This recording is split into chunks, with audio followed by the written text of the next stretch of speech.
Les thèmes de votre 22h ce soir, Clotilde Reiss, la jeune chercheuse française, se rendra au tribunal de Téhéran si elle a la garantie que la justice iranienne accepte de la relâcher après le dernier interrogatoire, a indiqué ce soir Bernard Kouchner. 5 mois après son arrestation, comment va-t-elle? Quel est son quotidien sur place? Et quand peut-on espérer qu'elle soit de retour en France? Invité pour nous en parler ce soir, un homme qui se fait rare sur les plateaux de télévision, son père, Rémi Reiss. Se dirige-t-on vers une enquête sur les sondages de l'Elysée? Le président de l'Assemblée nationale, Bernard Accoyer, a refusé aujourd'hui, contre l'avis du gouvernement, de s'opposer à la création d'une commission d'enquête sur le sujet. Débat à suivre sur notre plateau.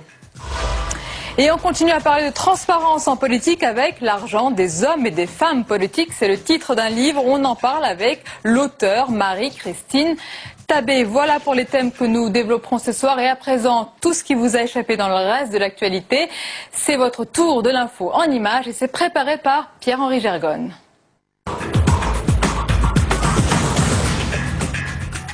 Luc Châtel réagit au feu vert accordé par le tribunal de Besançon à l'adoption d'un enfant par un couple homosexuel. Le gouvernement n'est pas favorable à ce type d'adoption, indique ce soir son porte-parole. Une décision qui cependant alimente la réflexion pour le ministre de l'Éducation. Une réforme qui décidément ne passe pas, celle de la Poste dont la réforme a été adoptée hier soir au Sénat. 5 syndicats représentant près de 95% des postiers appellent à la grève mardi 24 novembre. Une journée prélude, selon certaines centrales, à une manifestation nationale mi-décembre. Après la Poste, le PLFSS, autrement dit au Sénat, le débat sur le budget de la sécurité sociale est déjà une annonce, celle d'Éric Woerth, qui approuve l'idée de repousser à juin 2010 l'article très sensible sur le droit à l'image des sportifs professionnels. On en débattra dans l'hémicycle dès jeudi. Fin de parcours pour Gaston Flosse. Le sénateur polynésien, déjà délesté de son immunité parlementaire, a rejoint la prison de Tahiti. L'ancien président de la Polynésie est accusé d'avoir été au centre d'un pacte de corruption. Gaston Flosse est âgé de 78 ans. Amende maximale requise contre la société Total au procès en appel du naufrage du pétrolier l'Erika. 375 000 €, c'est le maximum pour un délit de pollution. En 1999, le naufrage du pétrolier avait souillé près de 400 km des côtes bretonnes. Et la France qui demande ce soir des garanties à l'Iran pour une éventuelle libération de Clotilde Reiss. Cette jeune chercheuse française, toujours retenue à l'ambassade de France à Téhéran. Bernard Kouchner demande la libération de Clotilde Reiss après son tout dernier interrogatoire.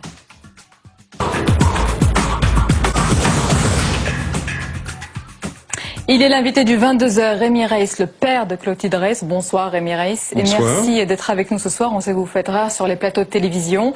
Première question, c'est que l'attente est longue en ce moment pour vous et pour votre fille. Comment va-t-elle? Clotilde va bien. Elle, effectivement, vous faites bien de mentionner. Alors, dans son 5e mois de détention, si on inclut ces plus de 40 jours de prison, et puis elle est en liberté surveillée, comme vous le savez, elle ne sort pas de l'ambassade, donc elle va bien, elle s'occupe principalement dans des travaux personnels, elle étudie beaucoup. Vous lui parlez régulièrement? Je lui parle régulièrement, elle m'appelle, on va dire, oui, plusieurs fois par semaine. Bien sûr, on fait le point, c'est l'occasion évidemment de faire le tour d'horizon de la famille, bien sûr, et puis aussi des amis, et puis de ce dont elle a besoin, que je fais passer par les canaux qui vont bien, sur le plan bibliographique par exemple. Voilà. Alors on le sait, hein, elle ne peut pas évidemment sortir de l'ambassade de France à Téhéran. Comment aujourd'hui, concrètement, elle occupe ses journées? Elle occupe ses journées par des travaux personnels. Bon, elle a des études de sciences politiques, des études d'histoire, donc elle consacre beaucoup de temps dans cette période qui pour elle est évidemment une période de faible activité. D'abord par une hygiène personnelle, le sport aussi, hein, c'est important. Et puis elle n'est pas seule dans l'ambassade, il y a des amis, elle est bien entourée. Je crois savoir qu'elle a sa place aussi maintenant, parce que c'est Clotilde, vous verrez. Et justement, vous me dites c'est Clotilde, vous verrez, les médias ne la connaissent pas bien. Est-ce que On va la découvrir. Est-ce qu'elle avait le caractère pour endurer ça, ou est-ce qu'elle s'est forgé le caractère pour passer cette épreuve? Vous savez, le caractère, elle a probablement un certain nombre de convictions qui font qu'aujourd'hui, elle a les capacités et les valeurs en tous les cas, et la qualité de relation à la chaleur pour bien s'intégrer dans l'équipe qui lui est, j'irais proposée aujourd'hui, qui est l'équipe de l'ambassade. Et puis elle a ses convictions profondes pour, tenir ces périodes, et en particulier ce qui va lui être demandé, ce qui lui a été demandé au travers de ce jugement. Souvenez-vous de cette mise en scène, du 10-12 août. Là, il va y avoir évidemment quelque chose, on sait quand et sous quelle forme. Et ça, c'est évidemment, très certainement stressant. C'est stressant pour elle. C'est pas une inquiétude, mais c'est quelque chose. Elle vous l'a dit, c'est une échéance, donc c'est ce jugement qu'elle attend, c'est une échéance qui est difficile. Oui, c'est difficile parce qu'elle devra dire des choses qu'on va peut-être lui obliger de, je sais pas comment. Je connais pas bien le dossier, personne ne sait pas le contexte dans lequel ça va se passer, donc c'est l'incertitude. Donc par définition, tout ce qui est incertain génère du stress, on va dire ça comme ça. Oui. Et Rémi Reiss, est-ce que le Quai d'Orsay aujourd'hui, ou d'autres voix proches du gouvernement, vous ont laissé entendre que vous la retrouverez dans un certain délai? Oui, alors j'ai entendu ce matin, on m'a rapporté des 2 mois. J'ai dit des choses que je ne vais pour le moment pas dire. Enfin, je veux dire, c'était extrait aussi. Vous avez parlé. Enfin, il a été question d'en parler de 2 mois. Il n'y a aucun de délai aujourd'hui, il n'y a aucun calendrier de clair. On ne connaît pas la procédure judiciaire proprement dite. Nous ne savons pas où nous allons. Ça, c'est clair. Vous n'avez pas eu d'écho ni de garantie d'une partie ni d'une autre pour le moment? La seule garantie, c'est celle des autorités françaises que vous connaissez, et c'est la demande de la France aux autorités iraniennes pour nous rendre Clotilde. Voilà. Après, évidemment, le plus vite possible, peut-être pour les fêtes, mais vous le dites aujourd'hui, pas de certitude sur ce délai. Oui, pas de certitude sur le délai. Et puis, ce qui est important aussi, c'est au-delà du calendrier, c'est surtout la qualité dans laquelle on va trouver l'issue de tout cela. Et Rémi Reiss, est-ce que on sait que vous êtes en contact avec le Quai d'Orsay, vous nous direz si c'est régulier, est-ce que vous êtes aussi en contact avec l'Élysée, qui est en charge de ce dossier? Je suis en contact, je dirais très étroit avec le Quai d'Orsay, parce que quand je le demande, je suis toujours reçu, et on se voit fréquemment, ce qui est l'occasion à chaque fois de faire le point évidemment sur Clotilde, sur la situation. Nous échangeons des informations, voilà. Et de la part de l'Élysée, c'est peut-être... Écoutez, à ce stade, en dehors de 2 conversations téléphoniques que j'ai eues avec le président, je n'ai pas eu d'autres contacts, nous verrons. Rémi Reiss, est-ce que aujourd'hui vous avez parlé des convictions très fortes de Clotilde Reiss, est-ce qu'elle garde intacte cette passion, on peut même peut-être dire cet amour qu'elle a pour l'Iran et pour le peuple iranien? J'espère, elle vous le dira. Ce que je crois, c'est qu'elle était suffisamment motivée pour y aller à plusieurs reprises, pour s'y rendre, pour enseigner le français auprès des Iraniens. Oui, bien sûr, elle aime cette région du monde, elle aime l'Iran. Elle aime parler le persan, le farsi. Enfin voilà, je vois pas. Cette période est évidemment difficile pour elle. Mais écoutez, tout ce qu'on peut lui souhaiter, c'est que ça ne fasse pas ombrage à tous ces projets. Nous verrons. Bien sûr, c'est tout ce qu'on lui souhaite, et on vous remercie, Rémi Reiss, d'avoir été notre invité, et on vous attend pour la bonne nouvelle. Très bien, je vous remercie. On espère de son retour en France. Le 22h se poursuit avec cette polémique qui monte en ce moment. Elle concerne la création d'une enquête parlementaire sur les sondages de l'Élysée, un point qui, vous allez le voir, pose beaucoup de problèmes juridiques. Le rappel des faits avec Marie Brémaud. Nicolas Sarkozy et les sondages, une histoire d'amour, semble-t-il. Rien que pour l'année 2008, plus de 3 millions d'euros ont été dépensés par l'Élysée, et pour 2009, presque 2 millions d'euros ont été débloqués pour les enquêtes d'opinion. Des factures très élevées dénoncées par la Cour des comptes en juillet dernier. En cause, le montant mais également l'opacité du système. Les sondages seraient ainsi commandés aux proches du chef de l'État, tels que Patrick Buisson ou Pierre Giacometti, tous deux conseillers de Nicolas Sarkozy, mais également directeurs de cabinets de conseil. Depuis des mois, le Parti socialiste demandait une commission d'enquête parlementaire sur le budget, enquête et sondage. Bernard Accoyer, président de l'Assemblée nationale, a finalement intercédé à leur demande aujourd'hui, et ce malgré l'opposition de l'exécutif.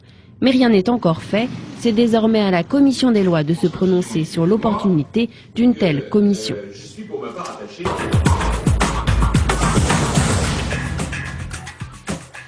Se dirige-t-on vers une enquête sur les sondages de l'Élysée alors que Michel Alliot-Marie a tenté de faire barrage à une commission d'enquête parlementaire au nom de la séparation des pouvoirs? Eh bien, le président UMP de l'Assemblée ne s'y oppose pas, mais rien n'est gagné encore pour le PS qui réclame sa création. On va en parler avec nos invités, la constitutionnaliste Anne Levade, bonsoir. Bonsoir. Et Marie-Pierre de la Gontrie, qui est secrétaire nationale du PS en charge de la justice, justement. Bonsoir. Bonsoir. Alors, on vient de le dire, est-ce que c'est une surprise, une bonne surprise, la décision ce soir de Bernard Accoyer? Si vous voulez, je pense que c'était compliqué pour le président de l'Assemblée nationale de ne pas reconnaître la pertinence de cette demande de commission d'enquête parlementaire. Vous savez, c'est quelque chose qui a débuté avec un rapport de la Cour des comptes, qui a été rendu au mois de juillet, qui a pointé des problèmes, plus de 3 millions d'études d'opinion, des liens qui méritent d'être éclaircis entre la présidence de la République et certains cabinets d'études, l'usage des sondages ainsi payés par la présidence de la République par des médias sans que ce soit précisé pour ni le lecteur ni le téléspectateur. Tout ça passé sans respect des règles du Code des marchés publics. Donc, des choses pointées par la Cour des comptes. Au-delà, évidemment, la Cour des comptes est quelque chose qui est peu sujet à critique ou à suspicion. C'est Philippe Séguin qui la préside.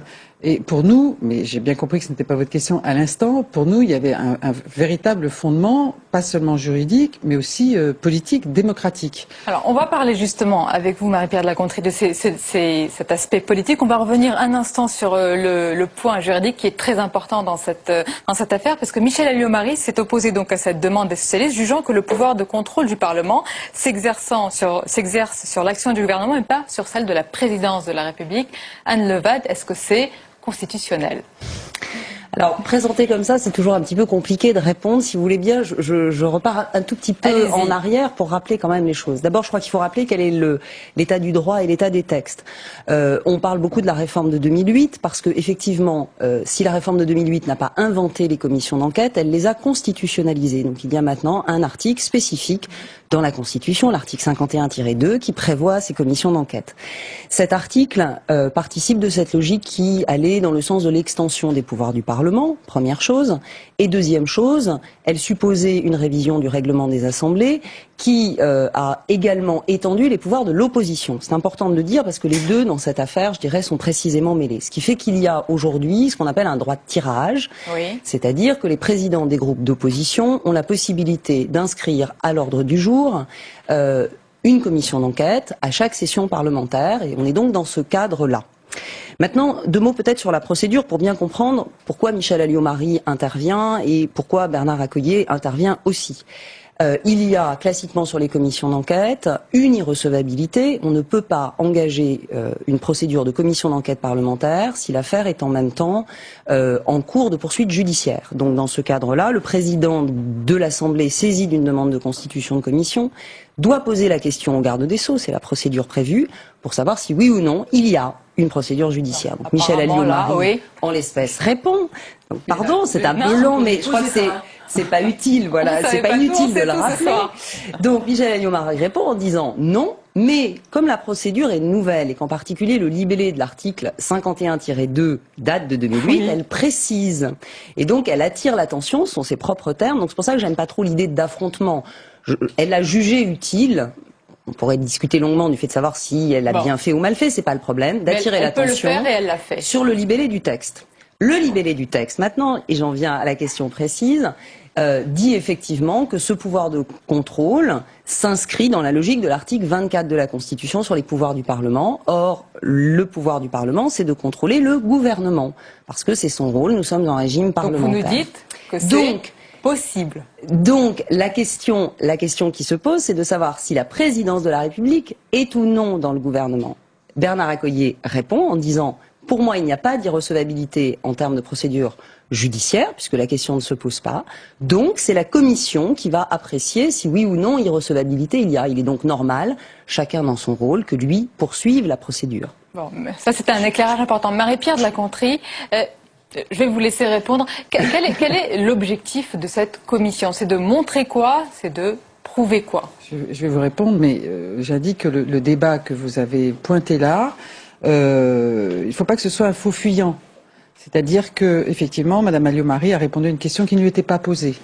Elle a donné un point de vue, et d'ailleurs, le président de l'Assemblée nationale, dès cet après-midi, s'est exprimé pour dire que c'était très gentil, mais Madame Alliot-Marie n'était pas chargée de donner son point de vue sur le fonctionnement du Parlement. Bon. Alors, pourquoi est-ce qu'on a demandé cette commission d'enquête? Quel est l'objet? L'objet, il est simple, c'est de savoir dans quelles conditions et comment se sont déroulés, quel a été l'usage de ces sondages et de ces études d'opinion, dont je rappelle qu'ils ont engagé plus de 3 millions d'euros. On parle de contrôle de l'argent public. On parle de fonds publics qui justifient le contrôle de la Cour des comptes, qui justifient le contrôle du Parlement. Et attention, je suis assez solennelle. Il serait très grave que l'on trouve je ne sais quelle argutie juridique qui ne tient pas. Des constitutionnalistes absolument incontestables se sont exprimés. Je lisais Didier Mauss ce matin, qui est professeur de droit et que tout le monde connaît, qui disait de manière très limpide, il n'y a pas de sujet juridique. Donc attention à ne pas donner l'impression d'utiliser une sorte de faux fuyant pour éviter une question qui est importante. Oui, Marie-Pierre de la Gontrie, tout ça quand même, peut-être vous le reconnaissez, c'est la conséquence au départ d'une volonté de transparence de la part de l'Élysée. Ça revient au boomerang. On ne peut pas s'empêcher de vous poser la question. Quand la gauche était aux responsabilités, on ne pouvait pas encore le faire. Il n'y avait pas cette transparence, mais si on l'aurait fait, peut-être qu'on aurait abouti au même résultat. Oui, je crois que la volonté, notre commission d'enquête, elle a une autre vocation qui est de dire aussi, attention, nous voyons que ces sondages sont faits, sont réalisés, les questions sont choisies, sont ensuite, on en parle peu peut-être parce qu'on est sur une chaîne de télévision, mais comment se fait-il que des médias très importants bénéficient de ces sondages, n'avertissent pas ni le lecteur ni le téléspectateur qu'ils utilisent tout simplement des sondages qui ont été payés par l'Élysée, dont les questions ont été choisies. Parce que je ne note pas que dans ces sondages, il y ait des questions par exemple sur que pensez-vous de l'expulsion d'étrangers dans leur pays en guerre, ou êtes-vous pour les franchises médicales? Vous dites qu'on ne parle pas des questions difficiles. Non, mais c'est un vrai sujet, c'est-à-dire quelle est la chaîne?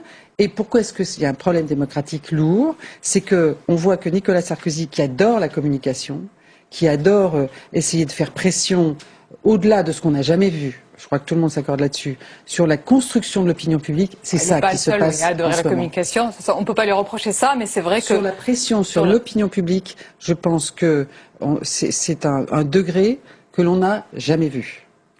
Anne Levade, sur la suite maintenant de la procédure, parce qu'on l'a dit, tout n'est pas gagné pour le moment. C'est à la commission des lois qu'appartient maintenant la décision de donner suite. C'est bien ça, à cette demande? C'est-à-dire que la commission des lois va avoir pour rôle d'examiner et d'établir un rapport sur, en réalité, et c'est là que les choses vont être délicates parce que la commission va devoir faire un arbitrage, le périmètre de cette commission d'enquête si elle devait être constituée. Encore une fois, qu'on ne se méprenne pas sur ce que j'ai dit, je prends simplement le texte de la Constitution. Peut-être qu'au moment où l'article a été rédigé, on n'a pas mesuré les contraintes que potentiellement il mettait en place. Il n'y a aucun doute sur le fait que l'idée était d'étendre les pouvoirs de Parlement le plus possible. Et j'ajoute qu'effectivement, il y a aujourd'hui des contrôles de la Cour des comptes sur ce qui se passe à l'Élysée. On pourrait aussi prendre l'exemple de la commission qui avait été diligentée sur les infirmières bulgares.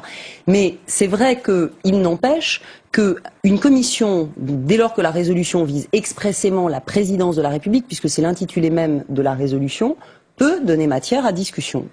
L'affaire, je pense, est entre les mains et ce sera une question d'interprétation maintenant de la commission des lois. Donc, affaire à suivre. Merci beaucoup, mesdames, d'être venues ce soir et merci pour ce débat et pour cet éclairage. Le 22h se poursuit, la suite de votre journal avec ce nouveau bras de fer. Entre la France et Bruxelles, les tensions renaissent à propos de l'envolée des déficits. La Commission européenne a demandé à la France de ramener son déficit à 3%. En 2013. Alors, qu'en est-il? On va en parler avec notre chroniqueur, qui est avec nous, Jean-Louis Gombaud. Il est en train de s'installer Bonsoir Jean-Louis. Bonsoir Sonia. Alors dites-nous, comment on va faire pour passer, alors qu'on voit encore là, les images pendant que vous êtes rentrés, comment on va faire pour passer de 8% actuellement à 3%? Alors, je ne sais pas si on peut parler de cercle vicieux ou de quadrature du cercle. C'est un petit peu, on a le choix entre telle ou telle formule.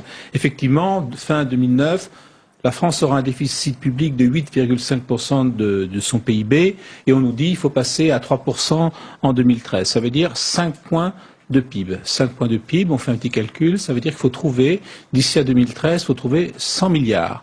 Pour que le budget puisse trouver 100 milliards en si peu de temps, il faudrait, en bénéficiant des fruits de la croissance revenue, paraît-il, il faudrait avoir une croissance d'ici là de l'ordre de 4% par an, ce qui est absolument considérable quand on voit à quel point on tire déjà la langue pour avoir 1%, 1,5%. Et Madame Lagarde et Monsieur Woerth ont dit d'ailleurs aujourd'hui, ça sera extrêmement difficile. Je crois que la formule plus juste, ça serait de dire que ce serait quasiment impossible, même si impossible n'est pas français. Cela dit, il ne faut pas non plus surestimer ce genre de bisbille entre Bruxelles et Paris sur la question déficitaire, parce qu'en réalité, la Commission européenne est dans son rôle dans cette affaire. Elle doit demander à ce que l'on respecte les règles. Donc elle dit voilà, les règles, et vous ne les respectez pas. Quant aux Français, ils sont également dans leur rôle en leur disant écoutez, on va faire un effort, ça sera extrêmement difficile, donnez-nous non pas 2013, mais jusqu'en 2014, Madame Lagarde, aujourd'hui, à Bruxelles, s'est un peu transformée en Madame Dubarry. S'il vous plaît, un an de plus, Monsieur le Bourreau, quelque temps en tout cas. Alors justement, Jean-Louis, puisque vous parlez d'être Christine Lagarde, elle a confirmé cet après-midi le lancement du grand emprunt. Est-ce que ça risque pas d'envenimer un peu plus les relations entre Paris et Bruxelles? Alors justement, les Français disent, mais écoutez, nous, on nous reproche nos 8,5% de déficit, mais regardez l'Irlande, regardez le Royaume-Uni, ils sont à 12%. Pourquoi nous? Eh bien, pourquoi nous? Parce que justement, alors que vous avez un déficit énorme, vous êtes en train de lancer un grand emprunt, ce qui est quand même un peu incongru. C'est comme si vous violiez délibérément les règles du traité de Maastricht. Et vous remarquerez qu'au fur et à mesure que le temps passe, eh bien, les ambitions de cet emprunt sont en train de diminuer. Oui. On était parti sur 100 milliards et maintenant cet après-midi, M. Sarkozy avait dit entre 25 et 50. Là, on parle d'une trentaine de milliards et en fait, on ne sait même pas très bien exactement si ce sera 30 ou 20. Donc, on diminue les affaires. Et c'est pour ça que cette affaire devient un problème plus que financier, mais un problème politique. Parce que qu'est-ce que cherchent les Français, en fin de compte, dans cette histoire? C'est de demander à la Commission de Bruxelles de ne pas comptabiliser cet emprunt de 30 milliards dans la dette totale française. Donc si on est arrivé avec 100 milliards, ce serait pratiquement impossible. On aimerait bien avoir cette opération qui serait quand même une entorse au traité de Maastricht. Mais l'argumentation française consiste à dire oui, mais cet argent, c'est pas pour faire fonctionner l'État, c'est pour relancer des investissements d'avenir. Donc vous ne pouvez pas les comptabiliser comme les autres dettes. Donc là, on fera peut-être un petit emprunt, mais si les Français réussissent ce Tour de France, ça sera un petit emprunt et une grosse entorse au traité de Maastricht. C'est un tournant dans l'évolution des relations financières entre Bruxelles et Paris. Merci beaucoup Jean-Luc Gombaud pour votre analyse. Allez, on passe à la dernière page de ce journal. Elle est consacrée à un livre. Il s'appelle L'argent des politiques et on va recevoir pour en parler l'auteur, Marie-Christine Tabé. Bonsoir. Bonsoir. Alors, est-ce que, on a parlé de transparence tout à l'heure au début de ce journal, est-ce que les politiques sont plus à l'aise aujourd'hui pour parler d'argent? Écoutez, le résultat de notre enquête montre que non, puisqu'on a envoyé de façon très prosaïque quelques 800 questionnaires en interrogeant les élus, les députés, les sénateurs sur leur patrimoine. Et on a eu assez peu de réponses, on en a eu une quarantaine. Ah ouais. Et mais souvent, ils l'ont mal pris, certains? Certains l'ont assez mal pris, oui. On nous a dit on nous a demandé si on appartenait au KGB. Voilà, donc en ces temps de chute du mur ou de célébration, non. L'argent des politiques, il reste un tabou et un mur qui n'arrive pas à tomber. Alors justement, on rappelle, l'objectif de ce livre, c'est pas de montrer évidemment qu'ils sont corrompus, c'est pas du tout l'objectif de votre enquête. C'est un peu l'inverse. Oui, et c'est de montrer qu'ils entretiennent, on va dire, un rapport particulier, peut-être ambigu, un peu honteux avec l'argent. Un peu honteux avec l'argent. Ils ont vraiment le sentiment que l'argent les éloigne de leurs électeurs, crée une distance. Alain Lambert, par exemple, en parle assez bien, alors que c'est un homme qui a fait toute sa carrière, enfin qui est un homme qui a beaucoup travaillé, il raconte qu'il vient d'un milieu modeste, mais que quand il est en réunion publique, il n'ose pas dire qu'il gagne 10 fois, je crois, le SMIC. Il revient sur son revenu imposable, qui s'élève à peu près à 4 fois le montant du SMIC. Il y a une idée que l'argent, même normalement gagné, va vous éloigner de votre électorat. C'est-à-dire qu'en politique, il vaut mimieux faire pauvre aujourd'hui? Il vaut mieux faire pauvre. C'est plus politiquement correct? D'ailleurs, globalement, les hommes politiques se présentent assez de façon comme étant pauvres. Ils ont une petite voiture, un petit patrimoine. La commission ad hoc qui regarde le patrimoine des hommes politiques, elle constate que certains n'ont pas réévalué le patrimoine de leur appartement depuis 20, 30 ans. C'est assez symptomatique des politiques français. Ah, des politiques français, justement. Est-ce que c'est particulier à la France? Est-ce qu'aux États-Unis, est-ce que plus généralement dans le monde anglo-saxon, c'est différent? On s'aperçoit qu'aux États-Unis, c'est assez différent puisque l'argent, on le voit bien avec la manière dont Obama a été élu, c'est devenu une qualité première pour lui d'avoir su organiser une collecte d'argent, d'avoir su attirer des financiers importants, d'avoir su... Bon, en France, ça ne sera jamais considéré comme une qualité pour un homme politique d'avoir réussi. Aux États-Unis, les ambassadeurs sont souvent des grands industriels, des gens qui ont réussi, qu'on envoie à travers le monde, ce qui n'est pas le cas en France. Et au terme de votre enquête, Marie-Christine Tabé, est-ce que d'une manière générale, vous constatez que l'argent public est bien contrôlé en France? Non, justement. Nous, c'est presque... on part du principe dans le livre que les hommes politiques, ils font pas de la politique pour faire de l'argent, c'est vrai, quand ils expliquent qu'ils ne sont pas assez payés, qu'ils pourraient l'être plus. Mais en revanche, il faut être vraiment très très vertueux pour ne pas tomber dans le mélange argent public, argent privé, puisque le contrôle qui devrait avoir lieu n'a pas lieu. Les commissions ne fonctionnent pas. Il y a une commission de transparence pour la vie politique. Elle n'a pas de moyens. D'ailleurs, la plupart des membres demandent une révision de la loi pour pouvoir justement un peu mieux investiguer. Un homme politique peut déclarer n'importe quoi.